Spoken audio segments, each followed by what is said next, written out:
tardes. Vamos a dar inicio entonces con el webinar. Tenemos programado para esta ocasión en compañía de la doctora Ana Isabel Sánchez. Antes que nada agradeciendo su asistencia y contarles un poco rápidamente de qué se trata un set de charlas que vamos a tener durante este año en este tema de la medicina de precisión y los inhibidores PARP para el manejo del cáncer de próstata en pacientes con mutaciones de línea germinal.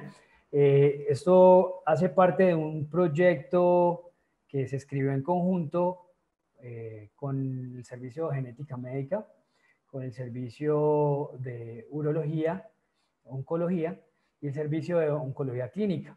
Se escribió un proyecto en conjunto para una presentación a convocatoria de Pfizer y obtuvimos unos fondos. La Clínica en Banaco ganó esa convocatoria que era internacional, la ganamos y obtuvimos unos fondos precisamente que hacen parte de un gran educativo. Este gran educativo, pues lo que se va a hacer en la clínica durante este año va enmarcado en el proyecto Actualización e Implementación de la Medicina de Precisión para el manejo de pacientes con cáncer de próstata con mutaciones en la línea germinal.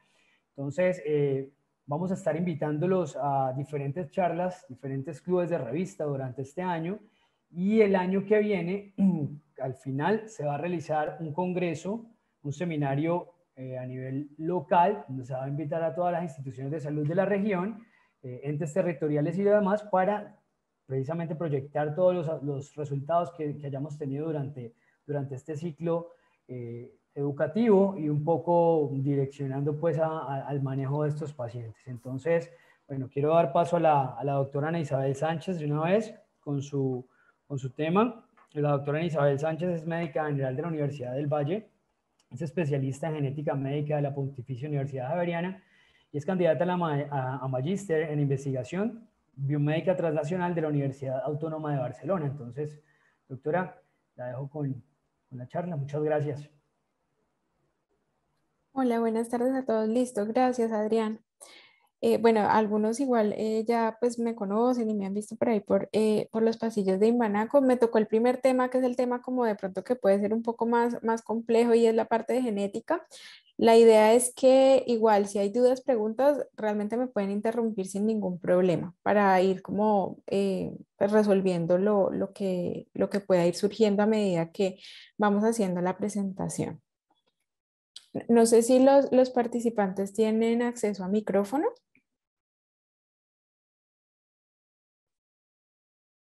O bueno, o por el chat lo vamos viendo.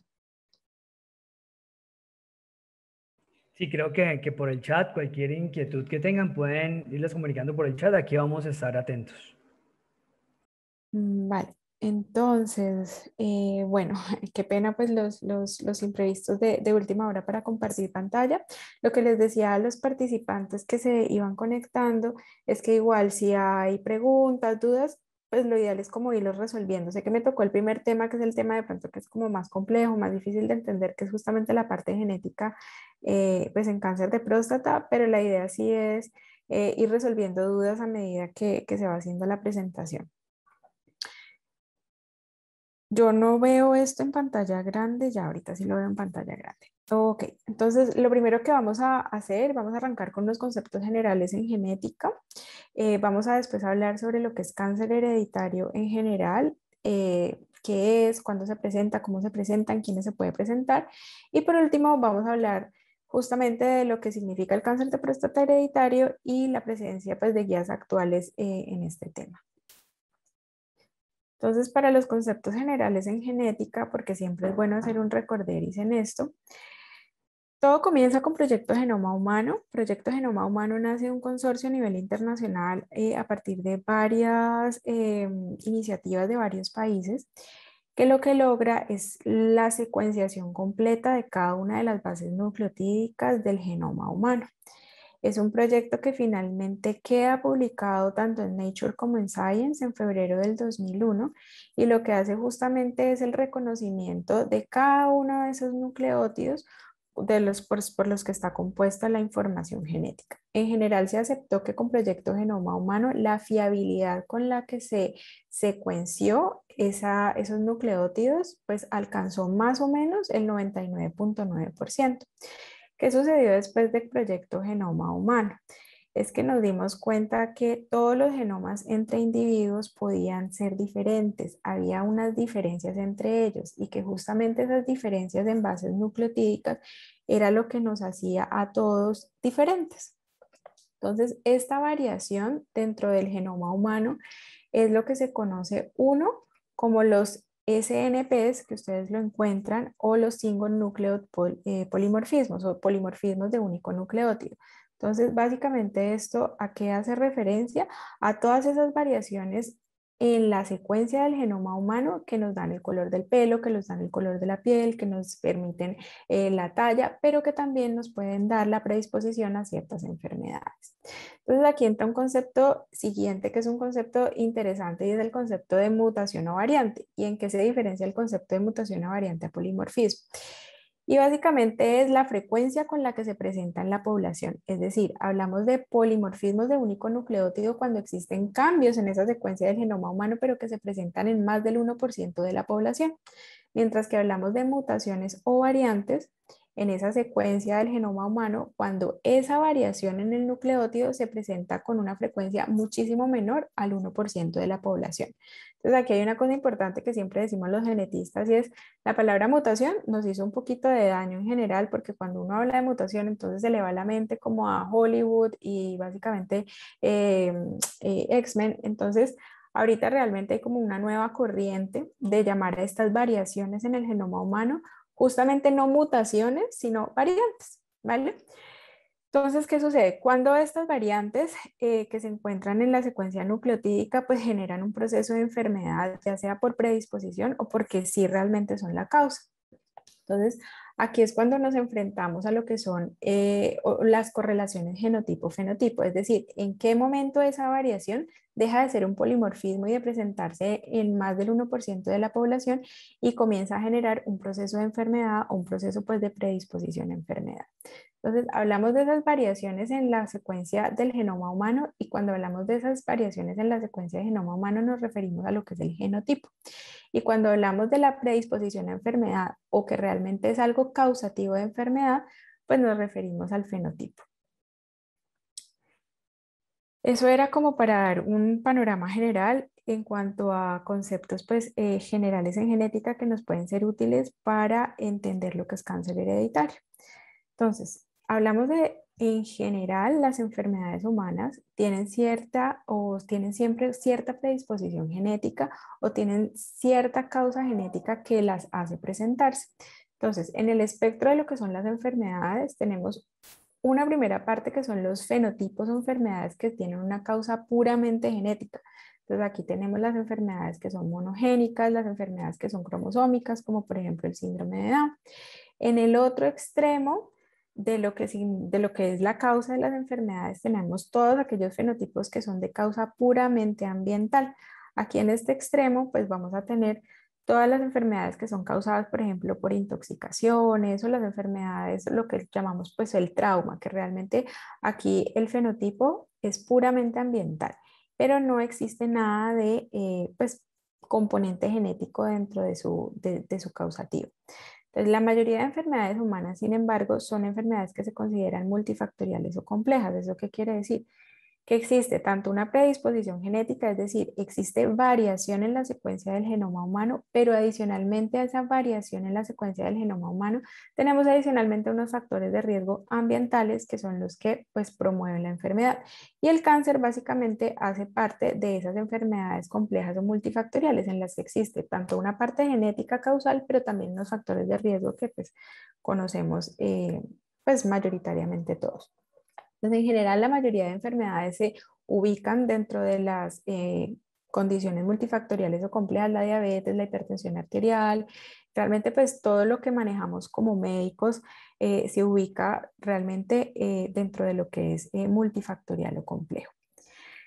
¿Qué sucede, sin embargo? Que hay un pequeño porcentaje de estos cánceres o de estas enfermedades tipo cáncer, pues en los tumores, que parecen tener un componente que ya la predisposición genética juega un papel muchísimo más importante que el factor ambiental.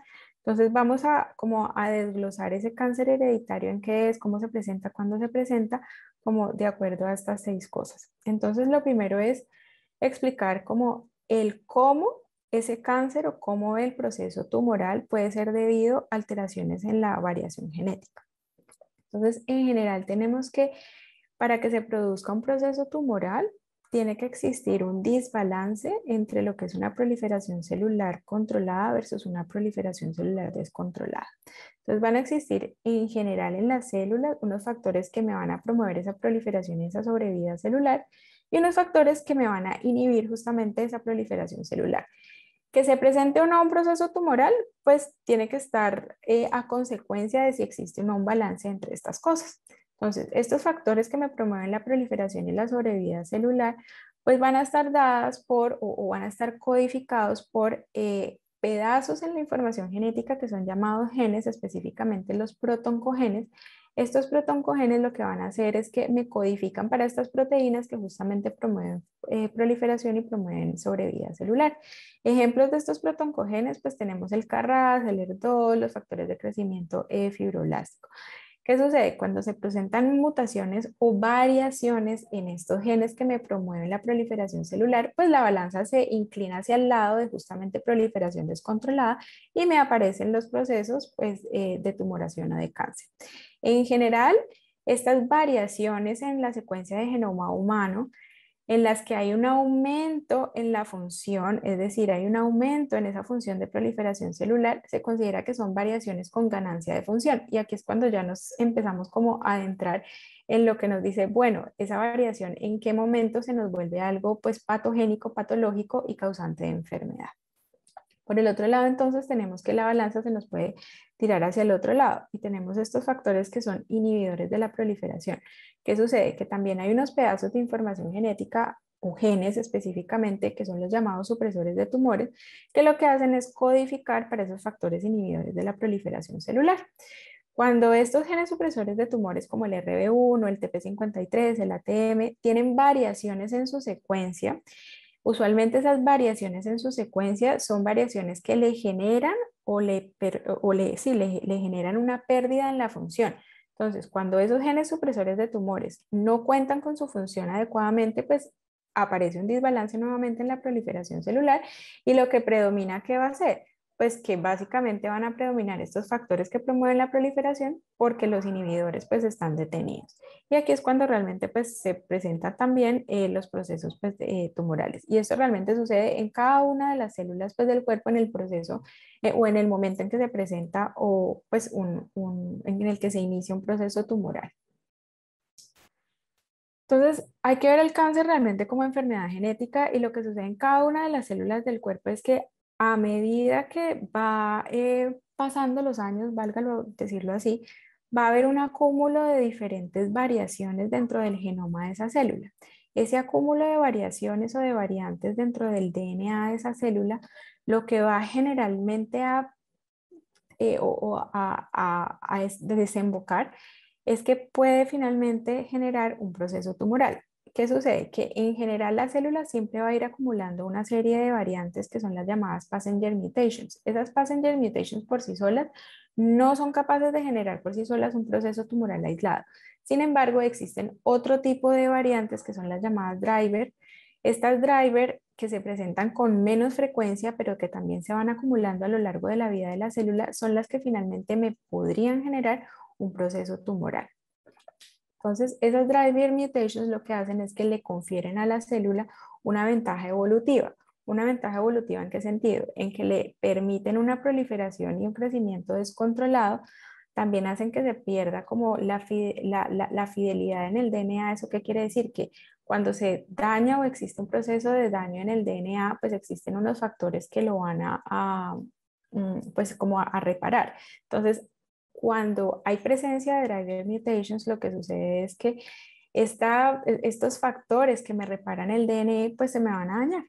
Entonces, En general, esas driver mutations lo que hacen es tirar la balanza hacia un proceso de aumento en la proliferación celular y que le confieren a la célula una habilidad para pues volverse metastásicas y proliferar descontroladamente. En general, cuando hay acúmulo de mutaciones tipo passenger o inclusive algunas pocas driver, lo que sucede es que la célula logra entrar en un proceso de apoptosis y pues muere tratando como de frenar el proceso pues, de proliferación descontrolada. Entonces, en general, lo que sucede pues, en la progresión del cáncer es desde que hay un proceso de fertilización, desde que el óvulo se junta con el espermatozoide, esa célula somática siempre está acumulando mutaciones, siempre, siempre, siempre va a estar acumulando mutaciones y eso es un proceso intrínseco mutacional que sucede en cada una de las células del cuerpo. Entonces, ¿en qué momento ese proceso de acúmulo de variantes o variaciones en ese DNA pues se me vuelve ya realmente un proceso de expansión clonal? Pues ahí es donde realmente la medicina pues entra a jugar como un papel importante en saber, bueno, con cuántas de pronto mutaciones de esas tipo driver puedo yo generar realmente un proceso de expansión clonal. Entonces, en general se acepta en medicina que la presencia de dos o más mutaciones driver son las que finalmente me van a permitir pues una expansión clonal de la célula. Adicionalmente, ¿qué sucede? Que esa exposición celular a factores de riesgo, a factores ambientales, pues lo que me va a hacer es que se me va o va a permitir un mayor acúmulo de mutaciones y que finalmente pues me van a generar el fenotipo totalmente alterado, mutado, generándome pues el tumor o cáncer.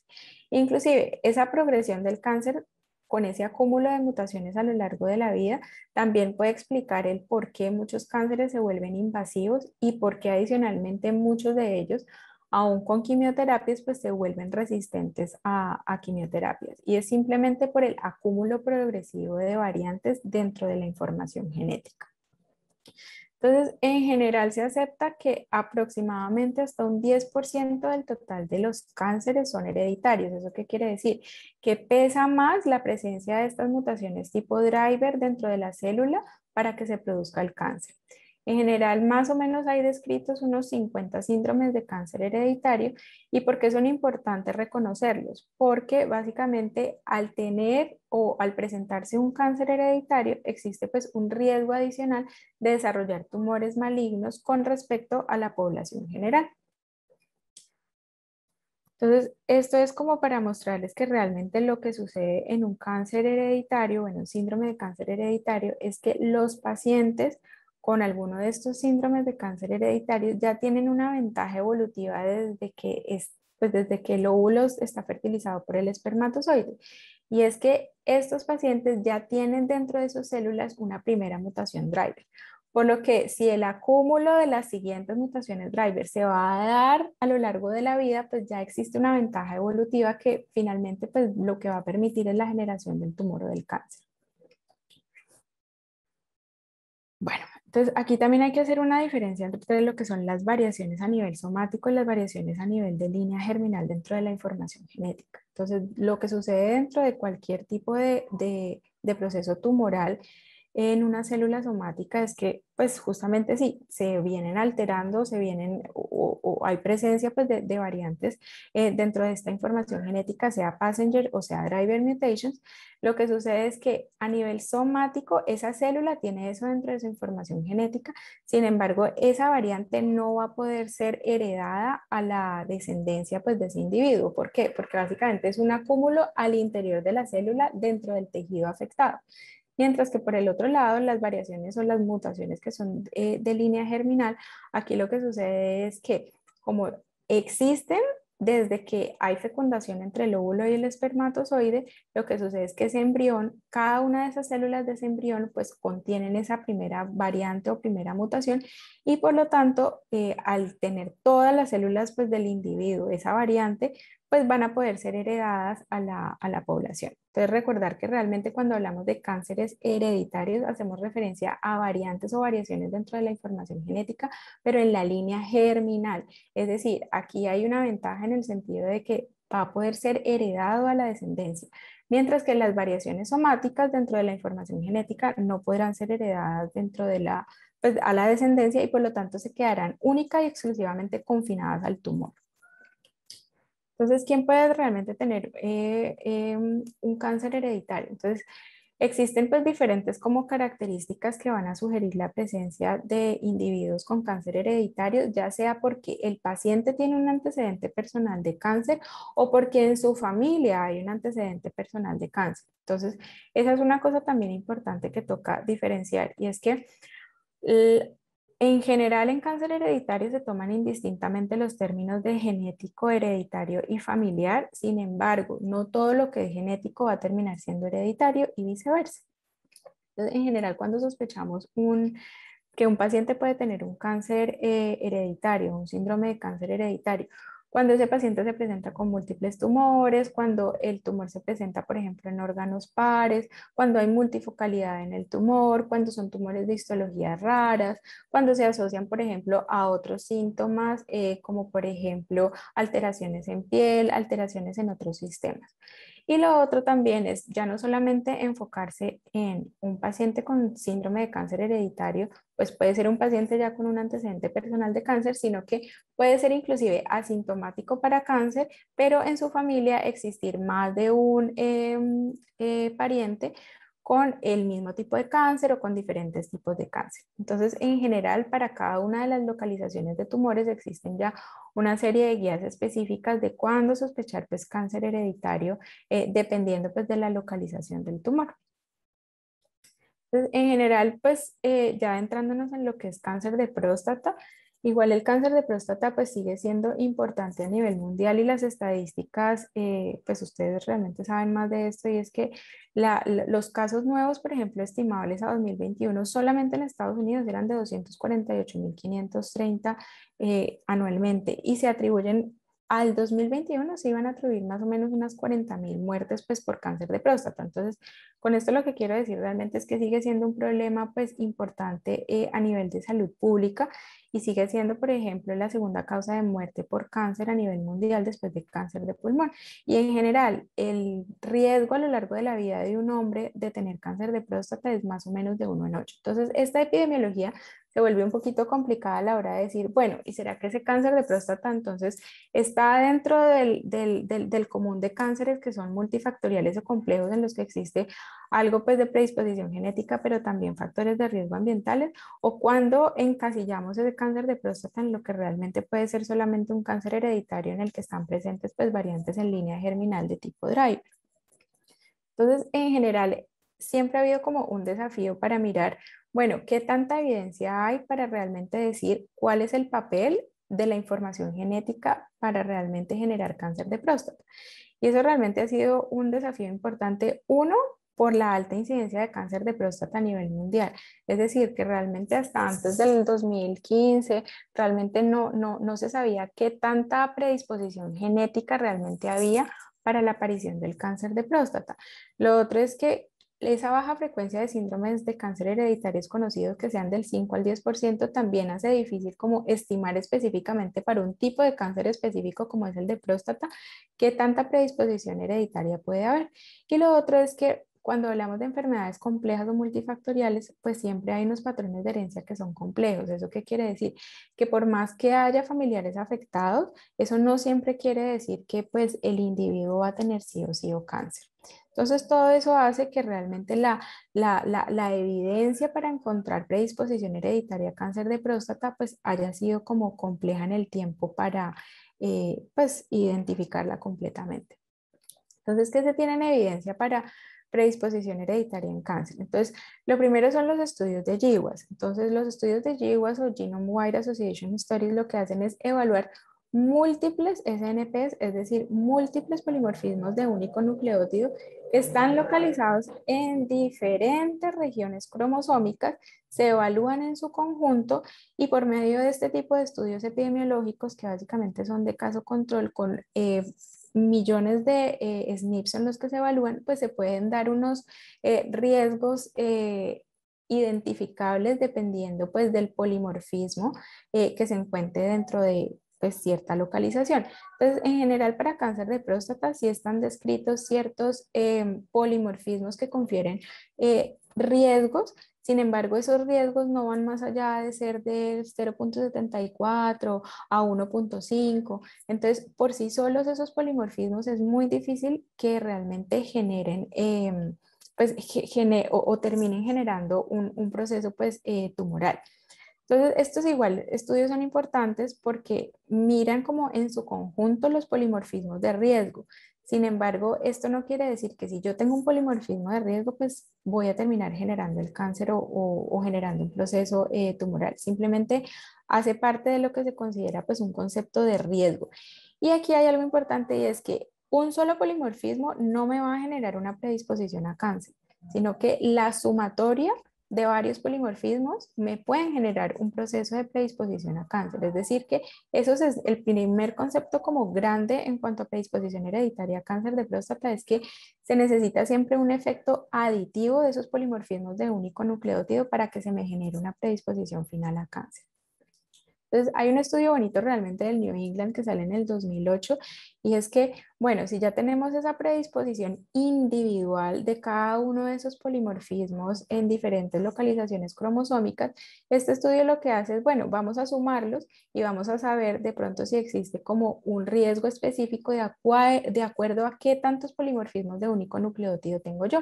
Entonces, ellos al final, pues concluyen que aproximadamente si existen más de 4 polimorfismos de riesgo, el riesgo de que se presente cáncer de próstata puede ser inclusive 5 veces más que en población general. O que inclusive teniendo un paciente más de 5 polimorfismos de estos de riesgo más historia familiar, el riesgo puede ser o puede incrementarse 10 veces más con respecto a la población general. Eh, Algo también pues importante que nos hace como pensar en que realmente sí existe predisposición hereditaria al cáncer de próstata, aparte de estos polimorfismos de único nucleótido y de su efecto aditivo, es que se ha visto que aproximadamente el 8% de todos los cánceres de próstata pueden ser causados por un factor hereditario de alto riesgo y eso está medido. Entonces, en general se estima que en pacientes con cáncer de próstata la heredabilidad es más o menos del 58% y esto se ha visto sobre todo en estudios de gemelos, sobre todo de gemelos monocigóticos, en los que básicamente pues esa heredabilidad tan alta de más o menos un 60% está cuando pues se comparte el 100% de la información genética, que es lo que sucede pues en los gemelos monocigotos. También se ha visto pues con estudios de poblacionales que realmente los pacientes con cáncer de próstata que tienen un pariente en primer grado con cáncer de próstata tienen 2 veces más de riesgo de pues presentar cáncer de próstata. Entonces, en general, pues aquí les traigo un estudio, este es un estudio pues como de los más recientes y realmente es un metaanálisis que engloba cuál es el riesgo relativo para familiares en primer grado de cáncer de próstata. Entonces, en general, ellos hablan de un riesgo relativo que es de más o menos 2 veces más de cuando un paciente tiene algún familiar afecto con cáncer de próstata, entonces ese riesgo ya no es el mismo de la población general, sino que se incrementa o se puede incrementar inclusive 2 veces más.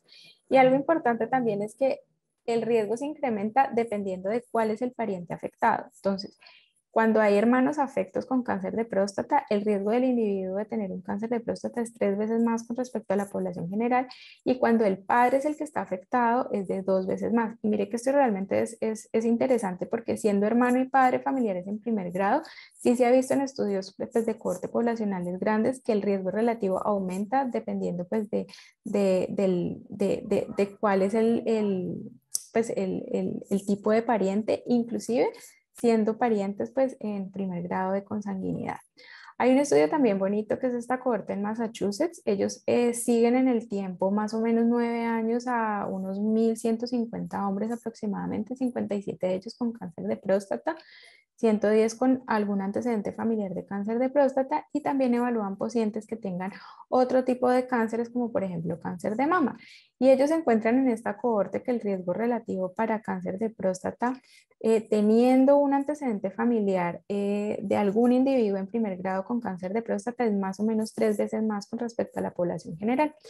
Y este estudio también saca conclusiones importantes que el riesgo para cáncer de próstata realmente se incrementa con el número de familiares afectados, es decir, que cuando un individuo tiene más de 2 pacientes o más de 2 parientes afectados con cáncer de próstata, ese riesgo relativo puede ser inclusive de 4 veces más con respecto a la población general.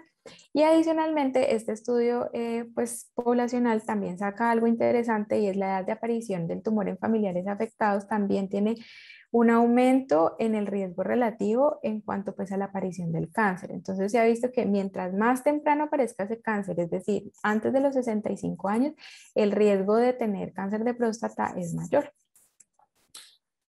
Entonces, esto es como un resumen de lo que es la predisposición hereditaria para cáncer de próstata. Y entonces aquí lo que vamos a ver es la frecuencia alélica. Entonces, acuérdense que yo les hablaba de frecuencia alélica cuando hablábamos de variaciones en el genoma humano.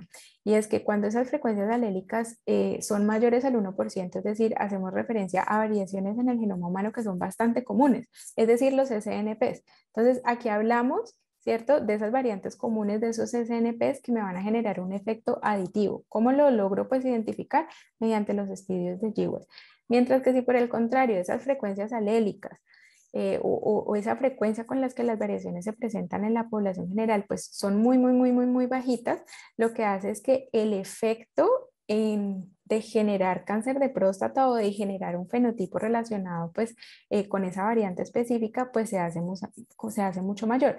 Entonces, en general, uno en genética tiene un concepto y es que mientras la frecuencia alélica sea más bajita, eso hace referencia a que la variante es mucho más rara y que por lo tanto el impacto en el fenotipo va a ser mucho mayor.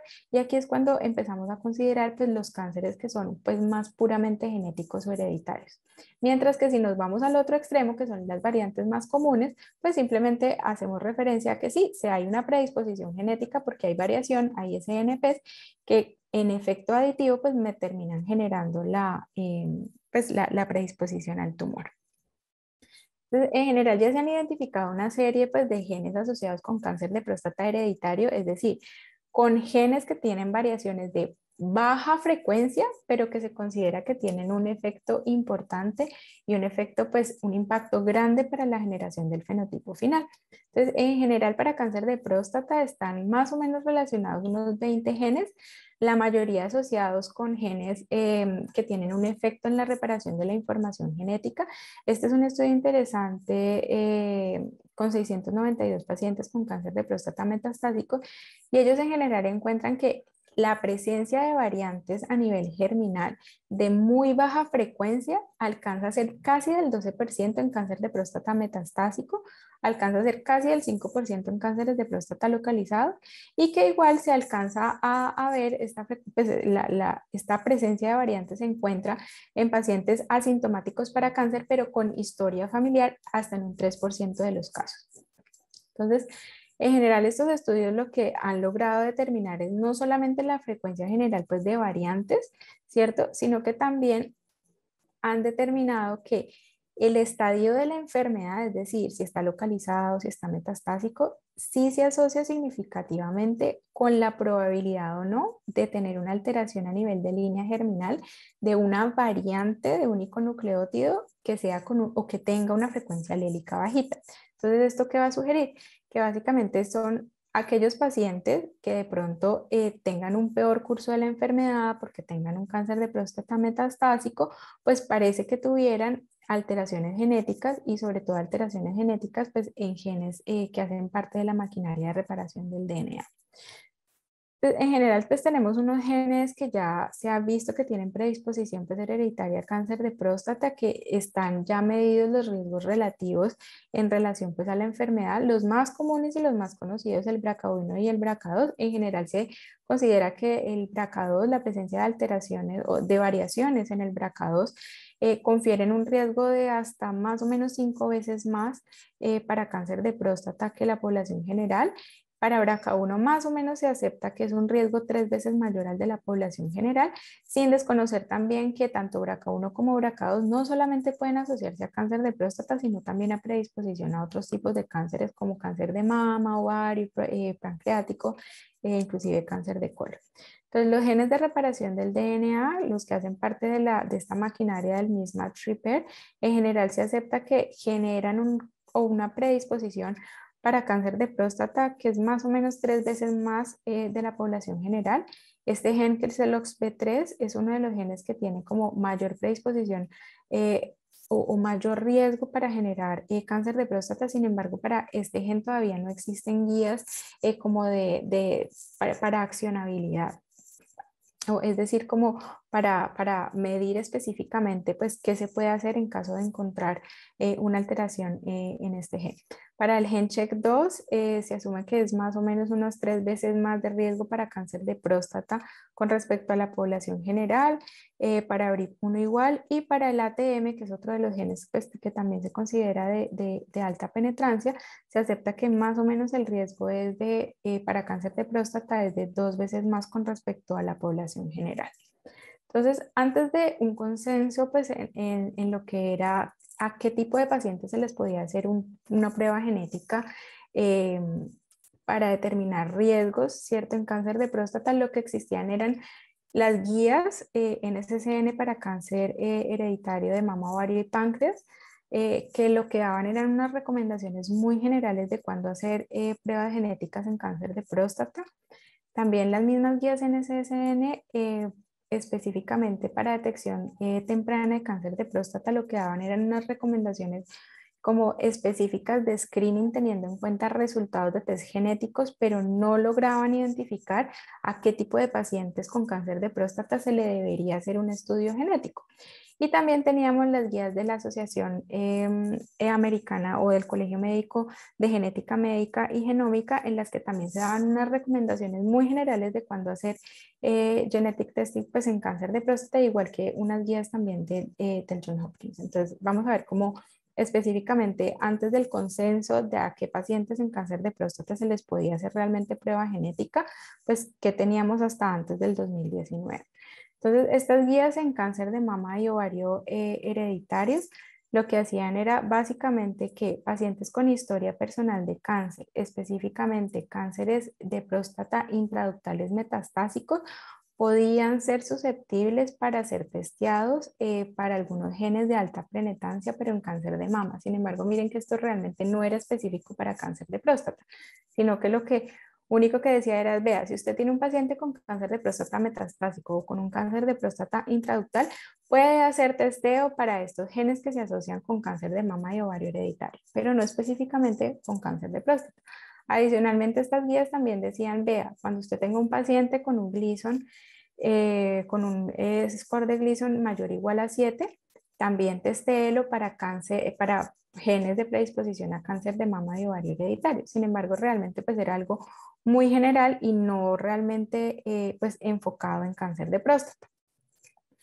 Salen después estas guías pues, de detección temprana en cáncer de próstata y ya ellas no dicen, oiga, ¿a qué paciente se debe testear o en qué paciente se debe hacer el test genético teniendo cáncer de próstata, sino que realmente eran unas guías que tenían en cuenta resultados de test genéticos para hacer unas recomendaciones de screening específicas. Entonces, aquí ellos lo que dicen es simplemente que sí, lo que habíamos dicho antes, hombres con cáncer de próstata pueden ser portadores de variantes a nivel germinal en diferentes genes, esto ya lo habíamos mencionado. También decían, bueno, hay hombres con cáncer de próstata que tienen estas variantes a nivel de BRCA1, de BRCA2 y que en general tienden a tener tumores más agresivos, de aparición más temprana antes de los 65 años y con tasas de sobrevida menores. También daban unos riesgos de, bueno, ok, si yo tengo o sea, el hombre tiene una variante en BRCA2, a nivel de línea germinal puede tener inclusive hasta 23 veces más de riesgo de hacer cáncer de próstata con respecto a la población general. Y también decían, bueno, también si yo logro identificar una variante en alguno de los genes de Lynch, es decir, en alguno de los genes de la maquinaria de reparación del DNA, pues esos pacientes también tienen más riesgo con respecto a la población general de hacer un cáncer de próstata. Sin embargo, estas guías en ningún momento me decían cuándo testear, o sea, en qué momento y en qué paciente definitivamente hacer una prueba genética pues para cáncer de próstata hereditario. Simplemente daban resultados. Estos resultados simplemente iban enfocados a que pacientes con variantes en línea germinal en cualquiera otra de los genes pues ya mencionados debían ser como o se les debía empezar el screening para detección de cáncer de próstata a los 40 años. Las guías del Colegio Americano de Genética Médica y Genómica también daban unas recomendaciones muy generales de cuándo hacer pruebas genéticas en pacientes con cáncer de próstata y en general ellos decían, un paciente que tenga más de 3 familiares con cáncer de próstata debería ser testeado para variantes en línea germinal. También un paciente que tenga más de 2 familiares con cáncer de próstata y diagnosticados antes de los 55 años, también hágale prueba genética. Y dos, los pacientes pues con un Gleason, con un Gleason mayor a 7. Pero en general, estas guías del Colegio Americano no decían realmente qué testear, ¿sí? Es decir, qué genes testear, y realmente tampoco eran tan específicas en cuanto al tipo de cáncer de próstata que debía ser testeado. Las guías del Johns Hopkins igual daban unas recomendaciones muy generales de a qué tipo de pacientes hacer el prueba genética en el contexto pues, de cáncer de próstata, y estas realmente eran inclusive menos discriminatorias, eran 3 o más familiares que tuvieran cáncer de próstata. eh, También daban la edad, es decir, 2 o más familiares que tuvieran cáncer de próstata diagnosticado antes de los 55 años y que hubiera en el árbol genealógico más de 3 generaciones con cáncer de próstata. Estas guías ni siquiera tenían en cuenta el antecedente personal de cáncer de próstata. Entonces, teniendo en cuenta como esas guías anteriores, tanto de la NSC, en el Colegio Americano de Genética Médica, pues quedaban como unos baches grandes en la información y era realmente pues conocer a qué hombres realmente se les debería pues como o considerar hacer una prueba genética en línea germinal. La siguiente consideración era qué tipo de estudio genético debería hacerse, si solamente BRCA1 o BRCA2 o ampliar a los demás genes, o inclusive sería que vale la pena hacer pues estudios de polimorfismos de único nucleótido para evaluar el riesgo aditivo de estos SNPs. Y lo otro es dependiendo pues de los resultados en genética posteriores a sus test genéticos, de pronto qué recomendaciones específicamente para cáncer de próstata podía haber secundarios a los resultados pues, del estudio genético. Entonces, realmente estas preguntas son las que finalmente pues, logra recoger esta guía que sale en el 2019, que es un consenso a nivel internacional de realmente a qué pacientes se les debe hacer el testeo para cáncer de próstata a nivel de línea germinal. ¿Qué pacientes son los susceptibles, ¿sí? Para poder ser testeados a nivel de línea germinal y poder determinar o no, pues predisposición o riesgos aumentados en cáncer. Entonces, lo primero es que realmente estas guías lo que dicen es que pacientes con cánceres metastásicos que han sido resistentes a castración o inclusive sensibles a castración, se recomienda el estudio genético. Y que pacientes con cáncer de próstata no metastásico, pero que tengan o sean o que presenten pues ancestría judía ashkenazi, que tengan un estadio tumoral en T3, que tengan una patología, una histología que sea un cáncer de próstata intraductal o ductal, o que tengan un score de Gleason mayor a 8, igual o mayor a 8, deberían ser testeados para cáncer de próstata a nivel de línea germinal. Esto en cuanto al antecedente personal de cáncer de próstata.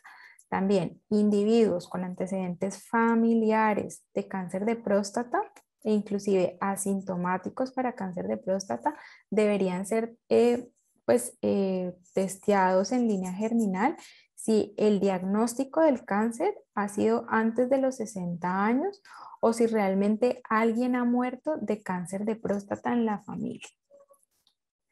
En general también se acepta pues que, como ya veíamos, muchos de los genes no solamente se asocian a un aumento en la predisposición a únicamente cáncer de próstata, sino que se aumentan a predisposición a cáncer a otros tipos de tumores, mama, ovario, cáncer de colon.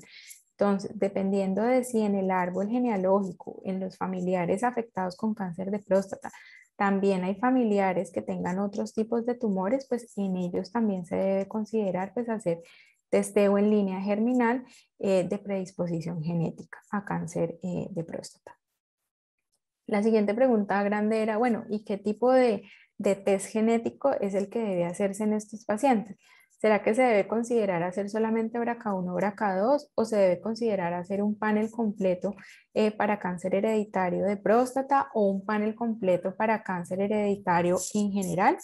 Entonces, la guía lo que dice realmente es que en cáncer de próstata metastásico, lo más recomendado es hacer es hacer un panel para cáncer hereditario que sea comprehensive, es decir, que intente pues incluir la mayoría de genes asociados pues con cáncer de próstata hereditario. ¿Cuáles son los que ellos recomiendan? Incluir los BRCA, el HOSP3, el CHEK2, el ATM, el NBN, los genes pues, que hacen parte de la maquinaria de reparación celular, que son el MCH2, MCH6, el MLH1, el PMC2, adicionalmente PALB2, BRIC1, el P53 y algunos genes pues, de anemia de Fanconi, aparte pues, del BRCA2. En general, entonces, pues esta es como la recomendación y es que sí se debe hacer un panel, o, pues un combo de genes para testear en línea germinal y no solamente quedarnos pues con BRCA1 o BRCA2. Y adicionalmente, si hay historia personal o familiar de otros tipos de tumores, pues se debe ampliar el panel a los otros genes relacionados pues con la predisposición a los otros tipos de tumores. En general, pues también para pacientes con cáncer no metastásico se puede considerar hacer test genético en línea germinal. Ellos lo que recomiendan sobre todo es empezar con BRCA2 y con ATM. Y también en pacientes que no tengan diagnóstico de cáncer, pero que tengan historia familiar importante de cáncer, se puede hacer al menos una priorización de genes y testear los BRCA, testear los genes de la reparación del DNA y testear HOXB3. También pues la guía lo que saca son recomendaciones específicas posteriores a pues, al testeo a nivel germinal y realmente esto lo que se enfoca es ya pues, en medicina personalizada. ¿Esto qué quiere decir? Es dependiendo de los resultados del test genético a nivel de línea germinal, pues, ¿qué puedo hacer yo por ese paciente para enfocar el tratamiento? Entonces, realmente se ha visto y la evidencia pues lo recoge y es que pacientes que tengan variaciones en BRCA1 o en BRCA2 se benefician de terapia pues con inhibidores de PARP o con quimioterapia pues a base de platinos. Entonces, esto es como lo otro grande que realmente termina generando la guía y es que pacientes con cáncer de próstata, ya no solamente los pacientes pues con cáncer de mama, que ya se vería viendo pues que respondían a los inhibidores de PARP, sino que pacientes con cáncer de próstata también pues pueden beneficiarse de inhibidores de PARP siempre y cuando tengan variaciones a nivel germinal en BRCA1 y en BRCA2. También se ha visto que pues a consecuencia de tener pues variaciones a nivel de línea germinal, sobre todo en los genes de reparación de la maquinaria del DNA, todo lo que son los MSH1, PMC1, PMC2, la terapia con anti-PD1, específicamente con pembrolizumab, pues también se ha visto que es eficiente para este tipo de tumores. Entonces, realmente aquí pues viene el concepto de lo que es medicina personalizada y es, yo ya conociendo cuál es mi variación a nivel de línea germinal, pues puedo darle al paciente una terapia pues más enfocada y personalizada que seguramente pues le va a funcionar. Otra cosa importante de la guía es cuándo hacer el test genético, en qué momento decirle al paciente que se le va a hacer un test genético a nivel de línea germinal y qué decirle al paciente en ese asesoramiento genético pretest antes de hacer un estudio de línea germinal. Entonces, esto es importante porque básicamente se considera que la información genética es información sensible. ¿Eso qué quiere decir? Que siempre va a existir una posibilidad de que haya un aumento en la predisposición, no solamente para cáncer de próstata, sino también un aumento en la predisposición para otro tipo de tumores. Y eso se requiere decirle al paciente antes, inclusive, pues de ordenar el test genético. Entonces, en general, esta guía da como unas recomendaciones muy específicas de qué priorizar y qué decirle al paciente en la consulta pretest antes de ordenar el test genético. Y es, vea, a usted se le va a hacer pues un estudio genético, en qué consiste ese estudio genético, decirle siempre al paciente a qué tipo de tumores puede estar expuesto o predispuesto en caso de encontrar alguna alteración patogénica pues en línea germinal. Adicionalmente, darle a conocer al paciente los riesgos para otros tipos de tumores. En general en Estados Unidos existe la ley GINA, que es una ley de no discriminación. En Colombia no la tenemos, pero eso siempre se le debe pues como dar a conocer al paciente y es que no se puede discriminar teniendo en cuenta resultados pues, de pruebas genéticas. Y lo otro es que, muy importante decirlo, antes de mandar pues, cualquier estudio de genética en línea germinal, es que ese estudio no solamente va a servir para el paciente, sino que puede servir adicionalmente pues, para la familia.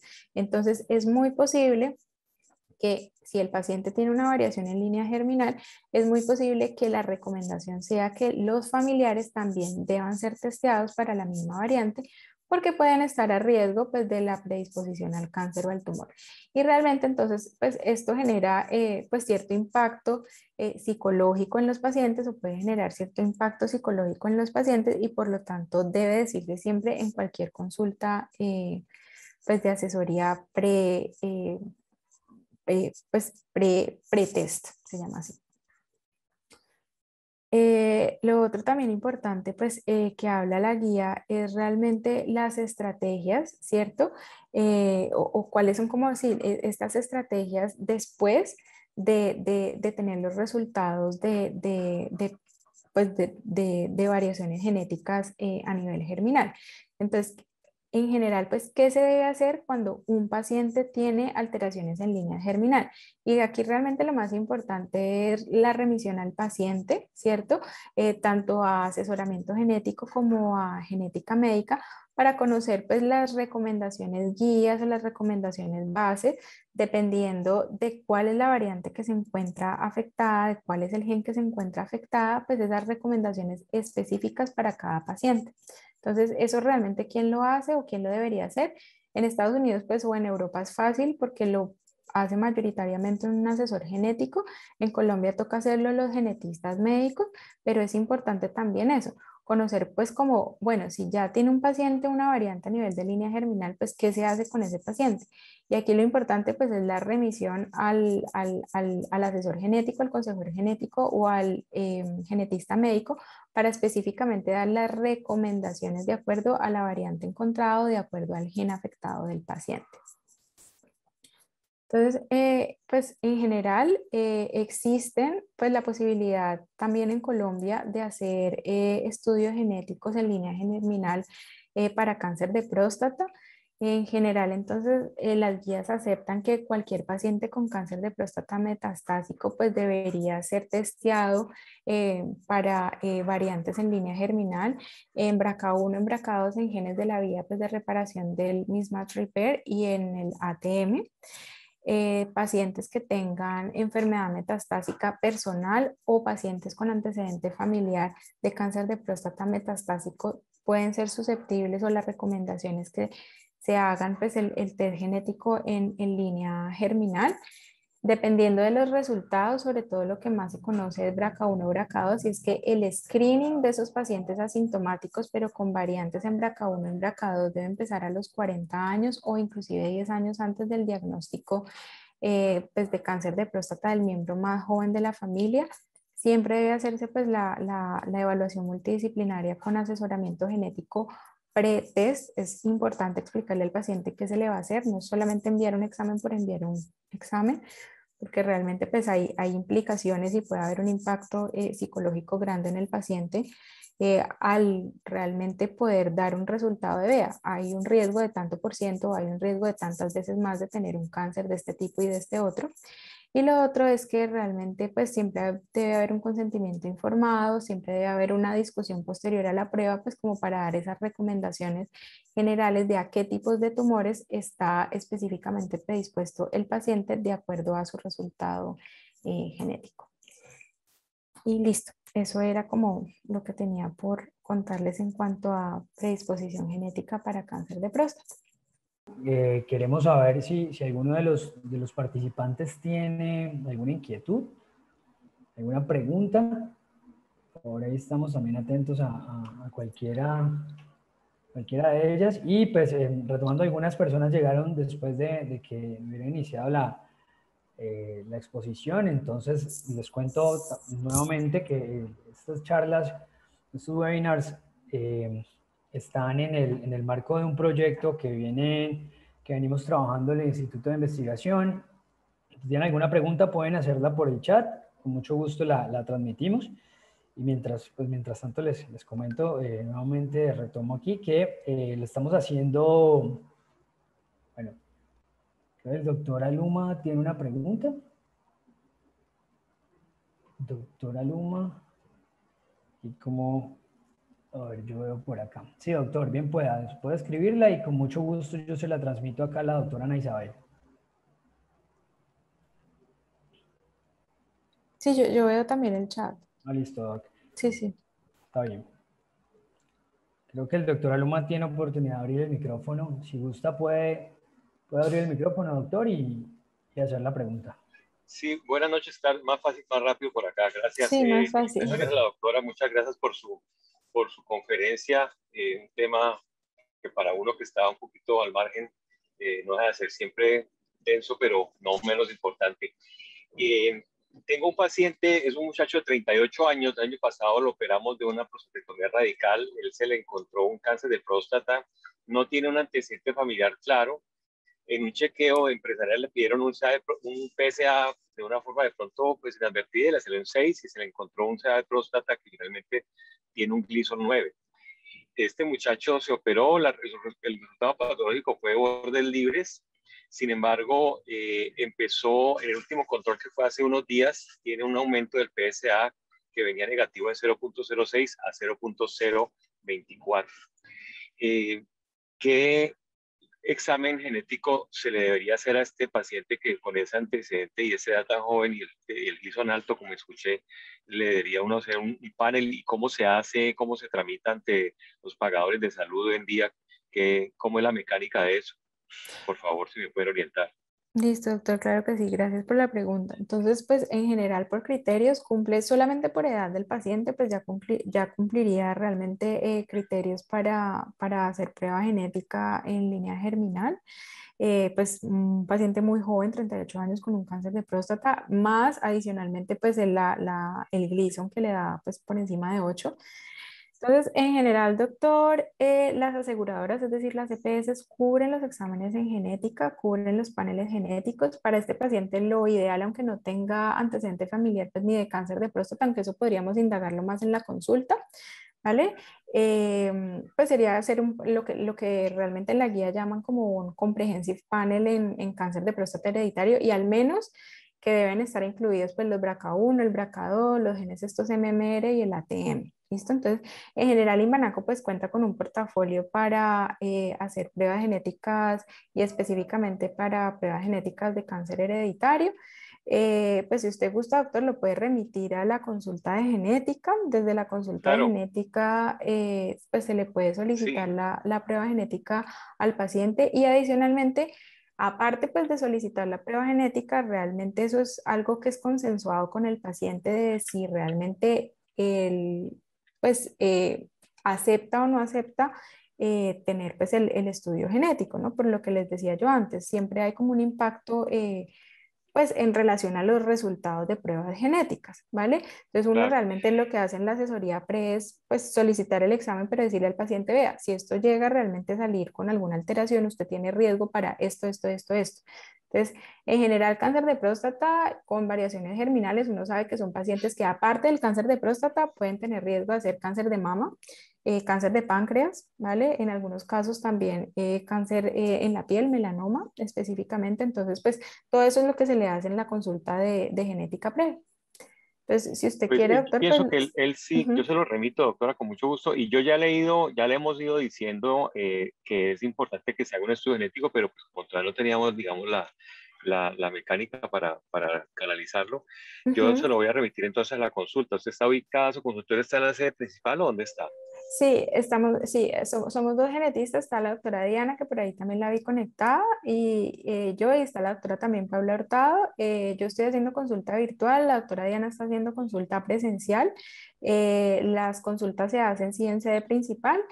Y realmente, pues, o sea, usted nos puede remitir al paciente sin ningún problema y lo valoramos y pues le explicamos. Habrá pacientes que dicen, no, no me interesa hacerme la prueba, habrá pacientes que dicen, sí, sí me interesa, pero digamos, él por la historia que usted cuenta, pues tiene como el criterio más que claro para hacerle test en línea germinal. Y él está interesado en hacerse la prueba. Entonces, yo pienso que sí va a ir por allá. Ujú. En todo caso, Perfecto. muchísimas gracias. No, usted, doctor. A usted, doctor, y Y a la doctora Diana por la respuesta. Pues precisamente me parece muy grato haber escuchado este caso acá, y porque esa es una de las iniciativas que se tienen con el proyecto, como les estaba contando, y es que se abre el panorama, se amplía el panorama a toda la parte asistencial en neurología y en oncología clínica también, ¿cierto? De estos pacientes, que conozcamos un poco. Vamos a estar trabajando de aquí hasta el otro año precisamente en mostrarles cuál es la posibilidad que tienen cada uno de los pacientes cuando cumplen con ciertas indicaciones para pasar por consejería médica, consejería genética, perdón, y pues hacerle un tratamiento integral. Está la unidad de genómica, por eso está también al tanto de este proyecto. Y bueno, eh, les cuento entonces, estaremos enviándole las invitaciones a las próximas charlas. Como les digo, doctor Alumat, ese caso, por ejemplo, en caso de que sea incluido pues en la parte de la consejería genética, sería chévere en algún momento como de estas fases educativas que vamos a tener con el proyecto, poder dialogarlo, poder discutirlo con otros especialistas, ¿no? Y esa es la intención que tenemos de aquí en adelante. Pues creo que no hay más preguntas por ahora. Sí, hay alguien que alzó la ¿Alguien más mano, por no ahí? alcancé a ver quién. Doctora, Ok. Daniel Suso, ¿cómo Ah, va? ok. Hola, sí, Eh, cuéntanos. una pregunta, o sea, ¿qué pronóstico, o sea, le cambia algún pronóstico a este paciente, por lo menos que ya tiene un diagnóstico del tener una mutación de estos genes? Es decir, o sea, la probabilidad de progresar es mayor, y si se cuenta con tratamientos oncoespecíficos, pues para en la clínica en este Sí. momento para poder como mejorar la expectativa de vida del paciente. Sí, entonces, mira, en general, cuando hay variantes en línea germinal, pues se considera básicamente cánceres hereditarios, ¿cierto? Que tienen, en general, tienden a tener un peor pronóstico y como mayor severidad. Específicamente para cáncer de próstata, lo que se ha visto es que si hay variantes en BRCA1, en BRCA2, funcionan los inhibidores de PARP, ¿ok? O la PARIP, ¿listo? Como pues enfocándolo o dándote la respuesta como para medicina personalizada, que si realmente existe pues un agente que puede funcionar si el paciente llegase a tener pues una variante en BRCA1 o en BRCA2, y lo otro es que también pacientes con variantes en MSH1, MLH1, el PMS2, cualquiera de estos del mismo repair, también se benefician de terapia con inmunoterapia, con anti-PD1, con pembrolizumab, ¿listo? Entonces, pues eso puede ser como algo interesante como para los pacientes de ustedes, ¿no? Pacientes, por ejemplo, con cáncer de próstata metastásicos, con Gleason 8, pues que sean jóvenes, ¿cierto? Yo entiendo pues que a un abuelito de 80 años, pues hay que también mirar como, pues verlo paciente a paciente, ¿listo? Y si es un paciente pues que realmente no tiene hijos, no tiene descendencia, que no hay como nadie a riesgo por ahí, que solamente el señor y pues que ya, pues que realmente no piensa uno que no se beneficiaría tanto, pues no se hace. Pero un paciente joven con cáncer de próstata metastásico que vos le encontrés un BRCA1 o BRCA2 y que te termine beneficiando pues de la PARI, pues está bien. Más la parte pues de la familia, ¿no? Del asesoramiento en la familia. Sí, esa era la otra pregunta que iba a hacer. En caso tal, por ejemplo, que a ese paciente se le encuentre una mutación, ¿está indicado también hacerle el panel genético a los hijos No, o a los entonces panel hermanos? genético no. Realmente cuando hay indicaciones pues claras, ¿cierto? Una vez se encuentra una variante específica en una familia, ¿vale? Es decir, supongamos que es una variante, no sé, en BRCA1, lo que se hace en familiares es buscar específicamente la variante. Ya no se manda un panel completo porque básicamente ya no es un escopetazo para mirar qué es lo que tiene porque ya está identificada la variante en la familia, ¿vale? Entonces lo que se hace es entrar específicamente a buscar la variante específica que haya tenido pues como el paciente índice o probando, y realmente es mucho más fácil. ¿Ya? Entonces se acepta pues que familiares en primer y segundo grado pueden hacerse la prueba genética pues específica, la mutación dirigida en caso pues de que se conozca en la familia. Muchas gracias. Muchísimas gracias. ¿Alguien más por ahí? Creo que esa era la última pregunta. Podemos entonces cerrar, sin antes contarles entonces que vamos a estar en este proyecto de actualización e implementación de la medicina de precisión para el manejo de pacientes con cáncer de próstata con mutación en la línea germinal. Van a tener por ahí bastante difusión de aquí en adelante sobre estos temas y bueno, muchas gracias, doctora Ana Isabel. Adrián, sí, doctor. Una pregunta que quisiera hacerle como a los demás participantes es, doctora Luma, por ejemplo, usted ¿a qué horario considera, por ejemplo, que se pueda hacer las próximas charlas de esta iniciativa educativa? ¿A qué horario le queda mejor? Pues, ¿cree usted que... O sea, las 6 es un horario pues, un poquito temprano, que está uno todavía terminando las actividades y en traslados y cosas, y se puede perder un poco la esencia del mensaje.